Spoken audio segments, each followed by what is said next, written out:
Hi friends అందరికీ. నా పేరు గణేష్. మీరు చూస్తున్నారు Ganesh career guide. So friends, చాలా మందికి అసలు ఏపీలోని యానిమల్ హస్బెండరీ అసిస్టెంట్ అవ్వాలంటే ఏం చేయాలి? ఎలా చేయాలి? సెలక్షన్ ప్రాసెస్ ఏంటి? క్వాలిఫికేషన్ ఏంటి? ఏజ్ లిమిట్ ఎంత? ఏమేమి బుక్స్ చదవాలి? ఏమేమి సిలబస్ ఉంటుంది? ఎగ్జామ్ ప్యాటర్న్ ఏంటి? ఇలాంటివన్నీ చాలా మంది తెలియదు. అండ్ ఇంకోటి ప్రెజెంట్ వచ్చేసి చాలా మందికి ఒక డౌట్ అయితే ఉంది. ప్రెజెంట్ ఉన్న మనకి జాబ్ క్యాలెండర్లో యానిమల్ హస్బెండరీ నోటిఫికేషన్ ఉన్నదా లేదా? అలాగే ఒకరు ఉంటే ఎప్పుడు వస్తుంది? ఒక లేకపోతే కనుక ఈ నోటిఫికేషన్ అనేది ఎప్పుడు వచ్చే ఛాన్స్ అనేది ఉన్నదనేసి చాలా మందికి ఈ యొక్క డౌట్ కూడా ఉన్నది. అయితే ఈ రోజు ఈ యొక్క వీడియోలో కంప్లీట్‌గా ఎక్స్‌ప్లెయిన్ చేస్తాను. నోటిఫికేషన్ తాలూకు full details A to Z guide అనేది మీకు ప్రొవైడ్ చేస్తాను. అలాగే మీకు నోటిఫికేషన్ అనేది ఎప్పుడు వస్తాది, ఒక ఎక్స్‌పెక్టెడ్ డేట్ కూడా మీకు చెప్తాను. అలాగే ప్రెజెంట్ ఉన్న మనకి జాబ్ క్యాలెండర్‌లో ఈ యొక్క నోటిఫికేషన్ అనేది ఉన్నదా లేదా? ఆ పాయింట్ కూడా క్లియర్‌గా మీకు ఎక్స్‌ప్లెయిన్ చేస్తానన్నమాట. ఇంక లేట్ చేయకుండా వీడియోనైతే స్టార్ట్ చేద్దాం. మరిన్ని కెరీర్ గైడ్ వీడియోస్ కోసం మన ఛానెల్‌ని సబ్స్క్రైబ్ చేసుకొని బెల్ ఐకాన్ ఆల్ యాక్టివ్ చేసుకోండి. అలాగే వీడియోస్ లైక్ చేసి మీ ఫ్రెండ్స్ అండ్ ఫ్యామిలీకి షేర్ చేయండి. అండ్ ఆల్సో మీకు ఎటువంటి డౌట్స్ ఉన్నా సరే డిస్క్రిప్షన్‌లో వాట్సాప్ నెంబర్ అయితే ప్రొవైడ్ చేస్తాము.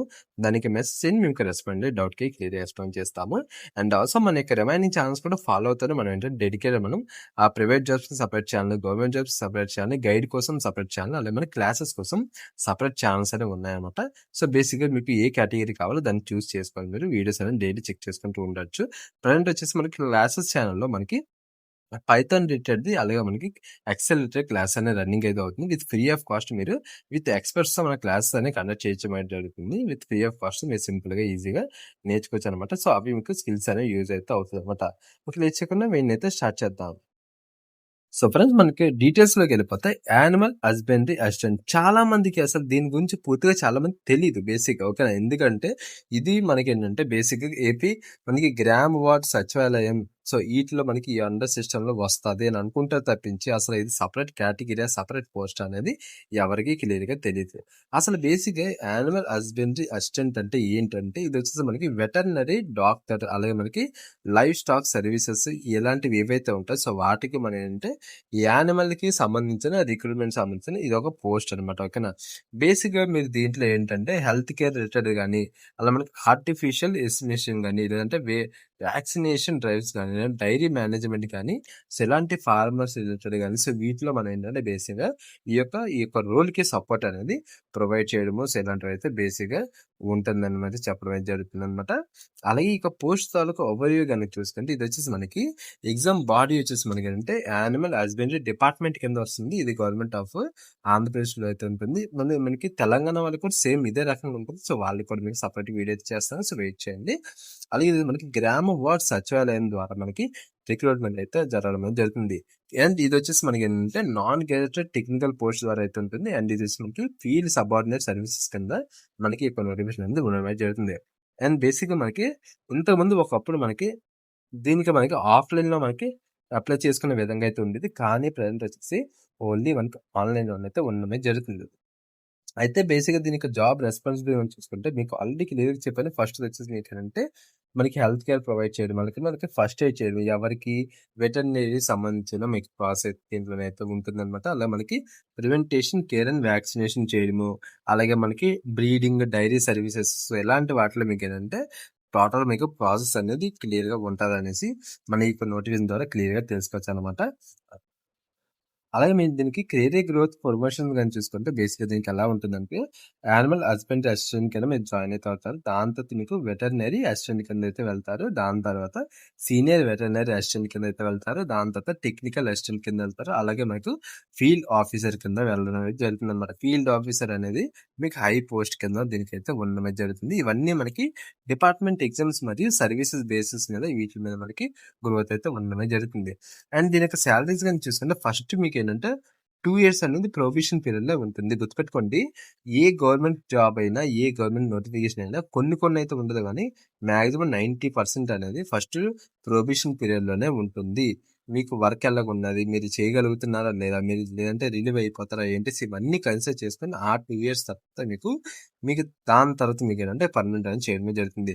ఫస్ట్ మీకు ఈ 2 ఇయర్స్ అనేది మీకు పర్ మంత్ 15,000 అయితే ఉంటుంది. మనకి ప్రెజెంట్ పిఎస్ అనేది పెంచారు. ఇవన్నీ మనం ఏంటంటే ప్రీవియస్ నోటిఫికేషన్ బట్టి మనం అనాలిసిస్ చేసుకొని చెప్పడమే జరుగుతుంది. ఆ తర్వాత మీకు ప్రొబేషన్ అయిన తర్వాత మనకి ప్రీవియస్ టైమ్ వచ్చేసి 22,000 అయితే బేసిక్ అనేది ఉంటుంది.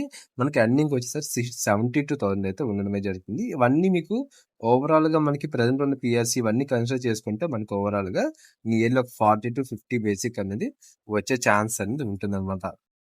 అలాగే మీకు నెక్స్ట్ చూసాం సెలక్షన్ ప్రాసెస్ వచ్చేసరికి ఫస్ట్ ఇది వచ్చేసి మనకి రిటర్న్ ఎగ్జామ్‌లో మనకి సెలక్షన్ ప్రాసెస్ అనేది ఉంటుందన్నమాట. ఫస్ట్ మనకి సీబీటీ అలాగే మీకు ఆఫ్‌లైన్ మనకి ఓఎంఆర్ షీట్స్ ఇలాంటివైతే మీకు ఈ రెండిట్లో ఏదో ఒకటి కన్సిడర్ చేస్తారు. దాని తర్వాత మీకేంటంటే మెరిట్ లిస్ట్ అనేది ప్రిపేర్ చేస్తారు. దాని తర్వాత మీకు డాక్యుమెంట్ వెరిఫికేషన్ అయితే ఉంటుందన్నమాట. బేసిక్‌గా మీకేంటంటే ఓన్లీ సింగిల్ ఎగ్జామ్ అయితే దీంట్లోనే ఉండడం అయితే జరుగుతుంది. ఎగ్జామ్ ప్యాటర్న్ గాని చూసుకుంటే టోటల్ మనకి 150 మార్క్స్ అయితే ఉంటుంది. 150 క్వెషన్స్ అయితే ఉంటుంది. 150 మినిట్స్ అయితే ఉంటుంది. 2 అవర్స్ 30 మినిట్స్ అయితే ఉంటుంది. అండ్ 1/4 మనకి మార్క్ పెనాల్టీ అయితే ఉండడమే జరుగుతుంది. అలా మనకి ఎగ్జామ్ సిలబస్ గాని చూసుకుంటే general studies and mental ability first అయితే మనకి పార్ట్ ఏలో ఉంటుంది. 50 క్వెషన్స్ 50 మార్క్స్ 50 మినిట్స్ అయితే ఉంటుంది. దాని తర్వాత పార్ట్ బి వచ్చేసరికి యానిమల్ హస్బెండరీ కోర్ సబ్జెక్ట్స్ ఉంటుంది. 100 మార్క్స్ అయితే ఉంటుందన్నమాట. డీటెయిల్ సబ్జెక్ట్ గాని చూసుకుంటే ఇక్కడ మనకి జనరల్ మెంటల్ ఎబిలిటీ అలా మనకి రీజనింగ్, కోడింగ్, డీకోడింగ్, సిరీస్ అలాగే బ్లడ్ రిలేషన్, డైజెషన్ టెస్ట్ ఇంకా అదర్ దెన్ ఇంకా చాలా అయితే ఉంటుంది. సో బేసిక్‌గా చెప్పడమే జరుగుతుందనమాట. డీటెయిల్ సిలబస్ వీడియో కావాలంటే అది కూడా కామెంట్ చేయండి. నేను రెడీగా వీడియో చేస్తాను. అలా క్వాంటిటీలో చూసుకున్న percentages, ratios, profit and loss, averages, time and work, simple interest, data and preparation. అలా మనకి ఇంగ్లీష్‌లో చూసుకుంటే English, basic grammars, synonyms, antonyms, fill in the blanks. Current అఫైర్స్‌లో చూసుకున్నాం రీజనల్, నేషనల్, ఇంటర్నేషనల్ అయితే ఉంటుంది. అలాగే మనకి జనరల్ సైన్స్ అండ్ ఐటీలో చూసుకుంటే general science, science applications, IT basics, history, cultures and economics వీటి related social and social justice సంబంధించింది. అలా మన పార్ట్ బిలో చూసుకుంటే అటోనమీ, సైకాలజీ, మనకి డొమెస్టిక్ యానిమల్ ఎకనామిక్స్, అలా మనకి స్కెలిటల్ సిస్టమ్స్, అలా మనకి డైజెస్టివ్ సిస్టమ్స్, రీప్రొడక్టివ్ సిస్టమ్స్, అలా మనకి livestock management and housing, cattle management, buffalo management, sheep, goat, poultry, clean milk productions, షీటల్, షెల్టర్ డిజైన్ అలాంటి ఇలాంటివి అయితే మనకి అలా మనకి యానిమల్ న్యూట్రిషన్ అండ్ ఫోడర్స్ ఇలాంటివి అలా మనకి యానిమల్ రిప్రొడక్షన్, ఆర్టిఫిషియల్ ఇన్సెమినేషన్స్. సో ఇలాంటి బేసిక్‌గా మనకి కోర్ సబ్జెక్ట్ ఏదైతే ఉంటుందో సో వాటిలో మీద మీకు ఏంటంటే ఎక్కువ మనకి డెప్త్ అయితే ఉండడం అయితే జరుగుతుందన్నమాట. అండ్ ఇంకోటి ప్రిపరేషన్ స్ట్రాటజీ గాని చూసుకుంటే మీరు బేసిక్‌గా మీరు చేయాల్సింది ఫస్ట్ పాయింట్ పార్ట్ బి మీద మీరు ఎక్కువ ఫోకస్ అయితే ఖచ్చితంగా చేయాలి. ఎందుకంటే పార్ట్ బి అనేది చాలా అంటే చాలా ఇంపార్టెంట్. పార్ట్ ఏ అనేది ఈజీగా కొంచెం చేసుకోవచ్చు ప్రాబ్లమ్ లేదు. కానీ పార్ట్ బి అనేది చాలా ఇంపార్టెంట్. అండ్ మీరు పార్ట్ ఏలో మెయిన్‌గా మీకు ఏపీ తాలూకా స్కీమ్స్ ఏవైతే ఉంటాయో, కరెంట్ అఫైర్స్ ఏవైతే ఉంటాయో సో వాటి మీద మీరు ఎక్కువ ఫోకస్ చేయడం ఇలాంటివైతే మీరు చేయాల్సి ఉంటదన్నమాట. ఓకేనా? అండ్ బుక్స్ గురించి చూసుకుంటే మీకన్నీ స్టాండర్డ్స్ అంటే మనకి ఏబీపీఎస్సీ బుక్స్ అయితే ఉంటుంది. అలా మనకి తెలుగు అకాడమీ బుక్స్ అయితే ఉంటుంది. ఏపీ సచివాలయం జీఎస్ గైడ్స్ అయితే ఉంటాయి. సో అవైతే మీరు కన్సిడర్ చేసుకోవచ్చు జనరల్ స్టడీస్ కోసం. టెక్నికల్ దాంట్లో చూసుకుంటే మనకి శ్రీ వెంకటేశ్వర వెటర్నరీ యూనివర్సిటీ అయితే ఉంటుంది. సో వాటిలో మీరు బుక్స్ అయితే ఉంటుందన్నమాట. అలాగే మీకు animal husbandry technical study materials అయితే ఉంటాయి. డిపార్ట్మెంట్ ట్రైనింగ్ మాన్యువల్స్ అయితే ఉంటాయి. సో వాటిలో మీరు కన్సిడర్ చేసుకోవచ్చు అనమాట. ఓకేనా? సో ఈ రకంగా ఇక జాబ్ డీటెయిల్స్ అనమాట. అండ్ దీనికి క్వాలిఫికేషన్ ఏజ్ లిమిట్ గాని చూసుకుంటే దీనికి బేసిక్‌గా మనకి 18 ఇయర్స్ నుంచి 42 ఇయర్స్ వరకు ఏజ్ లిమిట్ అయితే ఉండడం జరుగుతుంది. అండ్ ఆల్సో మనకి దీనికి ఏజ్ రిలాక్సేషన్ కూడా ఉంటుంది. కంగారైతే పడకండి. అలాగే మీకు దీని యొక్క క్వాలిఫికేషన్ ఇవి గాని చూసుకుంటే దీనికొచ్చేసి మనకేంటంటే బేసిక్‌గా ఏవైతే మీకు 2 ఇయర్స్ అనేది యానిమల్ హస్బెండరీ పాలిటెక్నిక్ కోర్స్ గాని, డిప్లొమా కోర్స్ గాని ఇవి చేసుంటారో సో వాళ్ళైతే అప్లై చేసుకోవచ్చు. 2 ఇయర్స్ అనేది డైరీ ప్రాసెస్ లేదంటే పాలిటెక్నిక్ కోర్స్ గాని చేసేవాళ్ళు అప్లై చేసుకోవచ్చు. ఇంటర్మీడియేట్ వొకేషనల్ కోర్స్ అనేది చేసేవాళ్ళు అప్లై చేసుకోవచ్చు. బీఎస్సీ డైరీ సైన్స్ గాని, బీఎస్సీ వెటర్నరీ సైన్స్ గాని సో అలాంటివి చేసిన వాళ్ళు కూడా అప్లై అయితే చేసుకోవచ్చనమాట. బేసిక్‌గా ఈ యొక్క తాలూకా డీటెయిల్స్ అనమాట. సో ఇదేననమాట. సో వీడితో అంతా ఫ్రెండ్స్. వీడియోస్ లైక్ చేసి, షేర్ చేసి సపోర్ట్ చేయండి. కొత్తగా వస్తే సబ్స్క్రైబ్ చేసుకొని బెల్ ఐకాన్ ఆల్ యాక్టివ్ చేసుకోండి. అండ్ ఇంకోటి ఈ యొక్క నోటిఫికేషన్ ఎప్పుడు వస్తుందనేసి ఒక పాయింట్ అయితే నేను చెప్తున్నా. ప్రెజెంట్ ఇయర్‌లోనైతే ఈ యొక్క నోటిఫికేషన్ అనేది రావట్లేదనమాట.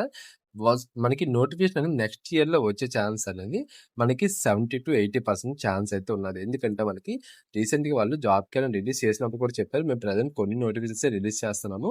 మిగతావి ఏవైతే ఉన్నాయో అవి మేము నెక్స్ట్ ఇయర్ ఉగాదికి రిలీజ్ చేస్తామని చెప్పారు కాబట్టి సో మనం అప్పుడు వచ్చే ఛాన్స్ అనేది ఉన్నదనేసి మనం ఒక అంచనా మేరకు చెప్పుకోవచ్చు అనమాట. ఓకేనా? సో వీడియోతో అంతే ఫ్రెండ్స్. మీరు లైక్ చేసి, షేర్ చేసి సపోర్ట్ చేయండి. కొత్తగా వస్తే సబ్స్క్రైబ్ చేసుకొని బెల్ ఐకాన్ ఆల్ యాక్టివ్ చేసుకోండి. Bye friends. Thanks for watching.